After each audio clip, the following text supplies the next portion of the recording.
今晚呢，我哋嘅直播再繼續講啦。騰訊同埋小米呢，再破低位啊！咁而係恆指咁動盪嘅時候呢，逆市其實仲有得盈利嘅喎。而呢啲板塊呢，陣間 Ron Sir 會同我哋去分享嘅。咁另外呢，我哋仲有啲個股呢，會重點去講嘅，就包括係華虹宏力啦、ASMPT 同埋內銀嘅中銀。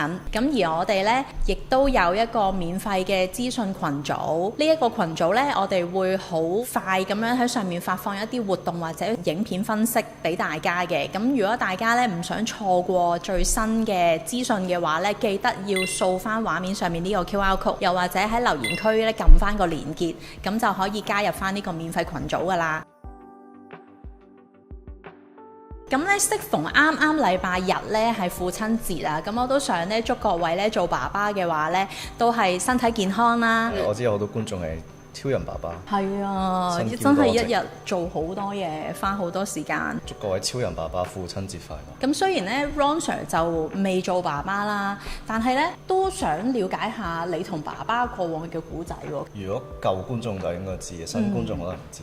我爸爸係好多年前就過咗身嘅，我已經釋懷咗。咁我而家打波住大屋，咁雖然冇得同爸爸一齊啫，咁但係我媽好健康嘅。咁我阿媽好中意海，咁我咪同佢一齊住過有海景嘅屋咯。即係爸爸當然就冇辦法再去繼續孝順佢，咁但係我媽媽好健康，咁我可以繼續孝順我媽媽。爸爸都有啟發到你喺投資方面。佢唔係啟發我投資，佢係啟發我成個人生。因為佢嗰代冇得揀啊嘛，佢要做嘢做到60幾歲先有機會退休。咁但係我呢代有好多機會，咁所以就佢令到我成個人生要進步咁樣咯。所以有時我都會諗嘅係，我唔會諗自己需要點樣，我諗我媽媽需要點樣。因為爸爸走咗，咁呢個已經接受咗一件事。但係我媽中意住大屋，咁我咪買間大屋俾佢咯。我自己對大屋冇乜興趣嘅，其實，但係我媽中意。因為我哋以前屈喺個300幾尺嗰啲鰂魚涌嗰啲，我都唔知叫劏房定唐樓啊，300幾尺，跟住嗰陣時冇廚房嘅，跟住佢就屈喺個角落頭度炒餸咁樣。咁所以而家我就俾間大屋佢住啊，因為以前細個有呢啲經歷咯。咁所以雖然爸爸走咗，咁但係我媽好健康，咁我可以繼續去孝順佢。所以人係向前行嘅，咁你冇理由因為以前一啲經歷就停滯不前。股市都係啊，好多人有蟹貨，咁你冇理由因為一隻兩隻蟹貨，咁你放棄晒成個投資嘅一個操作咁樣。所以人係要向前行咯。今晚我哋呢要講騰訊同埋小米喎。恆指呢，自從5月到而家呢，真係都跌咗3000幾點啦。佢哋兩個都做得唔好啦，咁啊拖累大市啦都會。其實好多人睇恆指嘅判市呢，係有個好大嘅盲點，唔好用恆指去代表成個市況。恆指只可以代表到權重股票嘅走勢，但係佢代表唔到非權重股嘅走勢。咁所以我哋唔好太過 focus 喺個指數上邊，要 focus 喺個股同埋板塊上邊咯。咁所以今日喺跌市當中，我哋可以有2種策略去到逆市盈利啦。第一種就係你揾啲逆市性唔係好關恆指市嘅一啲板塊。第二種方法呢，就係揾一啲叫做半新股啦。半新股大家如果有留意呢，其實自從上年開始到今年呢，一直都係一個好似平行時空咁樣嘅，唔係好跟恆指走勢。咁所以半新股同逆市升嘅板塊呢2種方法可以喺逆市當中創造個盈利咯。咁所以亦都會係今日嘅主題。不過就講逆市升嘅板塊之前，先講講騰訊同埋小米先，因為我知道好多觀眾朋友關注呢2隻。咁你睇下騰訊今日又再新低啦。係再新低啦。咁我自己預期呢，佢嚟緊騰訊同小米應該會短線有個反彈嘅。咁但係我又要特別提一提就係小心死貓彈，嚟緊呢1-2個禮拜有機會嚟個反彈。咁但係反彈就係反彈，唔好俾啲死貓彈呃到。呢個其實我周不時每隔1-2個禮拜都要提一提大家。例如之前3月炒龍蝦熱潮反彈咗10%，咁又係同大家講死貓彈唔好追啦。咁然後去到4月頭又反彈咗2個禮拜，又係同大家講唔好追。跟住前排單日升咗10%，又係同大家講死貓彈唔好追。其實我每隔1-2個禮拜都要提一提大家。咁而家又到咗提醒大家嘅時候，破新低，咁當然個走勢十分之差嘅。嚟緊呢2個禮拜有機會嚟個短線反彈，咁但係短線反彈就係死貓彈嚟嘅。通常呢，佢哋會彈個幾%，唔超過1個禮拜。咁呢啲好大程度上就係一個死貓彈。咁你要小心呢啲係陷阱嚟嘅。特別係前2個禮拜你見到係好陰濕嘅啲大戶喺6月2號。單日升咗10%，咁好多特別係新手啦，第一眼見到哇單日升10%喎，應該就係見底啦。結果呢又再破底，今日啱啱再破底。咁所以如果嚟緊呢兩個禮拜再次反彈呢，你就要記住呢個教訓啦。目前唔單止係騰訊啦，而係成個科網或者 AI 應用呢個板塊呢，基本上都唔係資金熱炒嘅一個板塊嚟嘅。如果我哋睇翻成個板塊呢，騰訊唔單止係個股差啦，而且睇翻板塊層面呢，基本上就唔係資金熱炒嘅焦點，因為而家焦點全部炒緊啲硬件啊、半導體啊、存儲啊。好多硬件或者 AI 供應鏈嗰啲嘢，或者 PCB 建滔積層板嗰啲，全部都係隔離嗰啲，即係供應鏈嗰啲嘢。咁但係 AI 直接應用，又或者科網嗰啲呢，你睇巴巴、百度或者 AI 應用騰訊呢啲，其實成個板塊都唔係而家市場焦點。咁所以你要揾到啲逆市升嘅板塊，首先你要避開啲資金拋棄嘅板塊。咁所以騰訊其實成個板塊嚟講都係一個幾差嘅狀況。小米都係嘅，小米更加係破咗新低。小米而家去到幾錢啊？一個月前睇30幾蚊啦，咁而家睇呢廿幾蚊，廿頭啦已經係。佢呢啲急跌呢，短線一定係有少少超賣嘅，但係短線超賣唔代表見底，短線超賣只可以代表佢有機會短線反彈。撈底首先一定唔撈得啦，其次就係唔會捉反彈啦，因為佢呢啲反彈極都係好少嘅。例如你可以見到小米對上一次喺6月頭反彈，呢度係講緊8%、10% 都唔夠，兩位數都唔夠。跟住最近一次6月11號反彈5%。咁其實呢啲反彈市你就算搏反彈，你都係吃力不討好嘅。即係你捉升勢華虹嗰啲，你捉一段升勢可以10幾%、20% 起跳嘅，跟住你有時會捉到50-70% 嘅升幅。咁但係捉反彈你極其量未5%、6%，即係你個回報唔吸引啊。個位數 percent 嘅事啦。係啦，我開埋隻指標俾大家睇啦。其實你見呢隻 AI 指標都唔 show 佢，下邊乜都冇啊。之前有同學問我點解呢度反彈10%乜都冇啊？咁你而家明點解啦？點解呢度反彈2個禮拜乜都冇啊？點解呢度反彈10% 乜都冇啊？咁而家破底你就明點解啦。因為反彈就係反彈。咁呢隻 AI 指標分析完百幾個條件，唔命中嘅，冇資金流入，冇趨勢，冇見底形態，呢啲全部都不命中，咁未冇綠燈。咁去到而家呢刻都冇嘅，咁開埋小米俾大家睇啦，其實都係一個餅印咁款。下邊呢隻 AI 指標係冇任何嘅綠燈，即係前2年24、25好多嘅，但係自從見頂以嚟呢，佢每次反彈幾個星期都冇綠燈嘅。咁呢啲就係理性嘅判斷咯，即係佢分析完百幾個條件，佢覺得唔適合出綠燈。咁但係你人去分析，你會覺得哦，咁反彈2個禮拜10%，好似有少少跡象喎咁樣。咁呢個就係人同 AI 嘅分別。咁所以 AI 係理性嘅，人係情緒化嘅。咁去到而家跌到咁，即係好多人覺得好平啦。咁但係佢都係冇綠燈嘅。點解呢？因為資金就算要入貨呢，但係資金佢哋都需要時間去累積啦。就算佢哋入貨都唔係講緊1-2日嘅事，咁所以見底都唔係1-2日嘅事啦。咁同埋基本上而家你未有任何嘅見底形態啊，大量資金流啊，呢啲全部未見到。咁所以呢隻 AI 指標冇綠燈，呢個理性嘅分析咯。咁所以唔使急住去鬧嘅，就算佢嚟緊2個禮拜反彈都好啦，都係陷阱嚟嘅，唔需要急嘅。就係咁樣啦。咁而係未有呢一套 AI 指標嘅朋友呢，記得呢就掃翻畫面上面嘅 QR code，又或者喺留言區嗰度撳翻個連結呢。首先報名咗我哋個免費分享會先，等 Ron Sir 再同你解釋多啲點樣呢一套嘅 AI 指標可以幫到你慳時間、慳水、慳力、零門檻咁樣可以做到一啲嘅投資部署，幫到你手下。有啲同學同我講，佢以前嘅投資方法係湊完個仔唔喊啦，佢就可以專心去學投資。學啲分析方法，跟住我同佢講唔好咁辛苦啦。你湊完仔半夜3更仲要去學，你唔覺得辛苦嘅咩？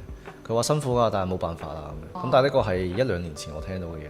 咁而家就唔需要面對呢啲情況，因為 AI 指標幫你分析晒，你連學都唔使學。睇翻頭先呢，有觀眾問呢，華虹宏力啊，阿 Ron Sir 你仲有冇揸住貨喺手啊？有，我有一半貨揸緊嘅。呢隻呢，其實我今年買咗3次，上年買咗2次。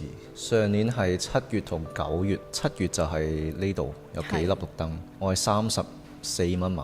咁有第2次就9月，第2次9月呢係50幾蚊再買。今年呢1月呢一波，1月15號，當時我90幾蚊買，跟住坐到110尾嗰啲位我走咗。跟住最近買咗2次，最近第一次145，第二次155喺呢度。145呢度我就坐咗20幾%，坐到175我走咗一半嘅。咁又剩低一半貨呢，就經歷咗呢個中期調整，然後去到6月15號呢，再155再加翻貨。咁所以我而家就係買咗2次，然後呢，坐到173我又走咗一半。咁所以其實你覺得好似好複雜，其實唔複雜嘅。基本上就係我會分為一個短線少少同埋中長線少少嘅一個部署，因為每次有綠燈部署完啦，咁通常佢升咗幾%上去呢，我通常會先走一半嘅。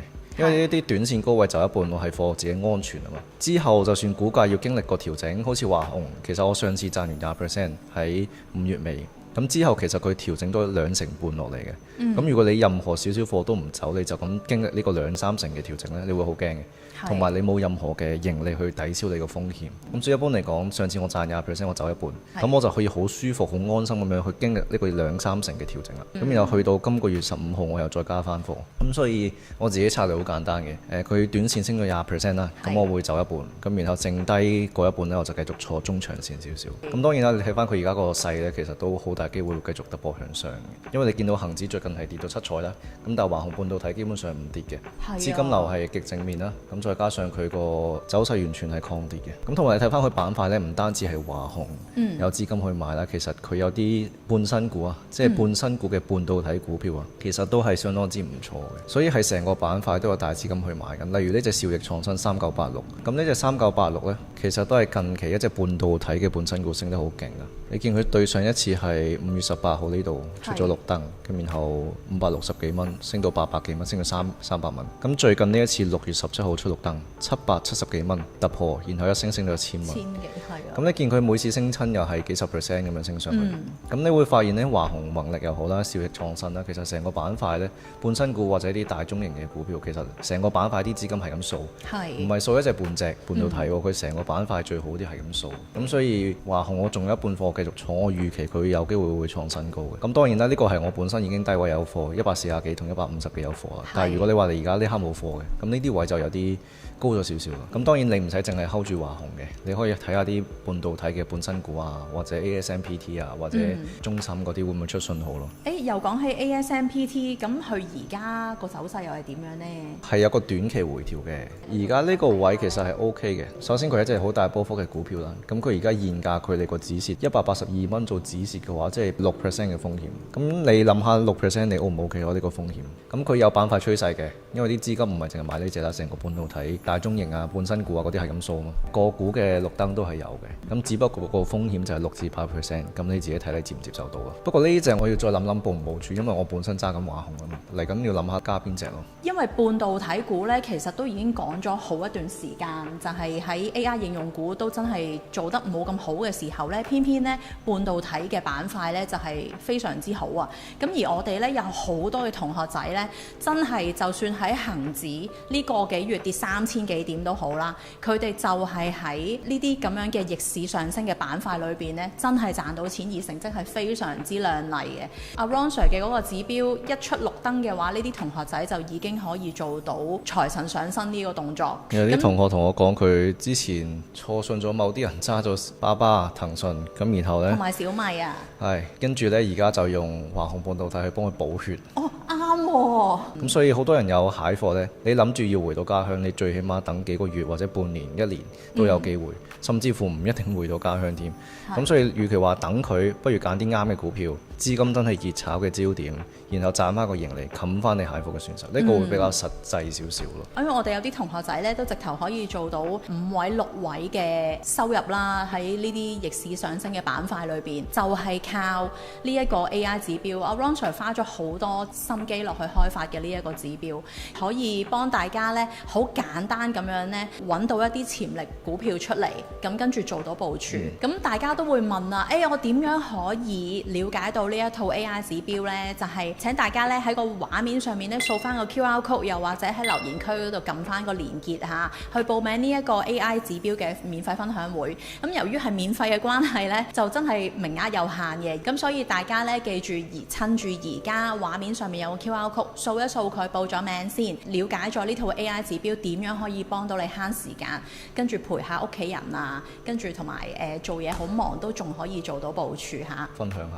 半新股呢個市場先，因為半新股都係一個基本上你當係平衡時空啦，即係佢唔係好跟恒指嘅走勢。半導體除咗華虹升得勁，呢隻叫兆易創新嘅3986一隻半新股都係升得好勁。咁佢又係同一個板塊，但係佢係半新股。咁所以你話恒指差，咁係純粹啲大型科技股差咯。咁但係你要逆市賺嘅，一係揾啲逆市升嘅板塊，一係揾半新股。港股近期就23000、24000咁樣上落徘徊啦。咁但係其實我哋可以發掘下其他嘅潛力方向，例如 IPO 市場半新股呢個係跟近期比較熾熱嘅市場啦。嚟緊講緊都有下星期可能都有10幾隻新股上市，11隻。咁當中呢，有隻叫森奇微裝啊，同埋領益製造啊，其實佢哋都係同 AI 產業鏈相關，都係受到市場關注。其實而家市場上係炒緊供應鏈啊嘛，或者上游啊、供應鏈啊，你見到嗰啲 PCB、建滔啊、半導體啊、一啲存儲股啊、硬件股啊、聯想啊，呢啲全部都係同 AI 應用冇關嘅，佢哋係產業鏈上游。咁所以而家個市場焦點就係呢個。咁而 AI 產業鏈當中有一部分呢，就係 IPO 或者叫做一啲嘅半新股。咁所以呢個都係一個我哋可以留意嘅市場啦。咁你話新股市場會唔會係曇花一現呢？其實由上年港交所申請 IPO 嘅紀錄破晒紀錄以嚟，到而家呢一刻都不停有新血入嚟呢個市場。咁所以其實半新股呢個市場並唔係話曇花一現，你可以當佢係一個另類嘅市場，可以係一個逆市嘅盈利。咁但係呢啲 IPO 本身就係一個適宜小注參與啦。即係佢波幅可以好大嘅，咁但係小注參與去平衡翻個波幅啦。咁至於呢，頭先我哋仲有一隻股票呢要講翻嘅，就係個內銀嘅中銀啊。之前升咗波，但係呢個講緊半個月之前啦。今個星期係未有綠燈。你見有粒白色點係咩意思？即係白色點係代表有資金流入，但係佢唔係綠燈。有資金流入係唔夠嘅，你仲要個形態上有一個趨勢上嘅轉變啦。你板塊上要有個趨勢啦。咁你要夾埋其他嗰啲條件先會出到綠燈嘅。呢個白點係叫做預備燈。預備燈即係話有啲大資金開始吸貨啦，我要留意定啦。咁但係留意嘅啫，未做任何部署嘅，因為佢未有綠燈。睇埋中銀香港都係未有綠燈嘅。我有貨繼續揸緊，但係都係講緊唔係近期，都好耐之前啦，2個月前，45蚊。當時呢度財報後4月30出咗粒綠燈，然後我45蚊揸咗一波，而家都繼續揸緊。我啲短線高位走咗一半嘅，咁然後剩低一半貨就慢慢揸。佢而家係咪回調緊啊？係回調，唔係跌，唔係轉勢，佢係回調嚟嘅。我等緊中銀出下一粒嘅綠燈，而家未有，但我等緊下一粒。點解會等佢？係因為佢好狂跌啦。即係如果你睇翻資金流嘅話呢，基本上喺跌市期間，恒指跌到七彩都冇大資金去持續沽中銀嘅。唔單止中銀香港啊，而係講緊成個銀行板塊。你睇國際大行又好，內銀又好，你睇匯豐嗰啲都好，其實成個銀行板塊都冇乜大資金去沽佢。咁所以呢個板塊都我會留意嘅。所以銀行板塊、半導體或者一啲半新股呢幾個板塊係我會比較喺逆市當中去留意嘅一個板塊嚟嘅。都多謝 Ron Sir 今晚同我哋分析咗咁多嘅股票啦。都多謝各位觀眾啦。係啦，亦都多謝咁多位觀眾同我哋留到最後。咁下次我哋再見呢，就係禮拜六。係啦，各位多謝晒。拜拜。